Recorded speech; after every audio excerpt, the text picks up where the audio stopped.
Der var engang en far. Han havde 2 sønner. En klog og en dum. Den dumme søn drog ud i verden og ville opleve at være bange, da han ikke kunne finde ud af andet. Sønnen kom over til degnen, og degnen ville lære ham at være bange. Degnen siger, at sønnen skal gå op i klokketårnet om natten.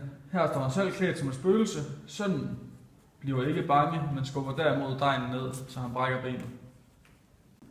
Drengen vandrer videre og kommer til en mand, der står ved et træ. Han spørger manden, om han kan lære ham at blive bange. Manden svarer, at han skal overnatte ved dette træ med hængte mennesker. Drengen overnatter der med 7 hængte mennesker, men bliver stadig ikke bange. Drengen hører om et forhekset slot og spørger kongen, om han må overnatte der i 3 nætter. Hvis man kan klare det, får man prinsessen som kone. Kongen siger ja. Kongen siger, at han må tage 3 ting med sig. Drengen vælger at tage et fyrtøj med, en drejebænk og en høvlebænk med en kniv i. Hver nat sker der nye og uhyggelige ting, men heller ikke det skræmmer ham. Kongen giver hans datter til drengen. De bliver gift. Drengen bliver prins. Prinsessen hælder fisk ud over prinsen. Han bliver endelig bange, og nu opnåede det, han ville.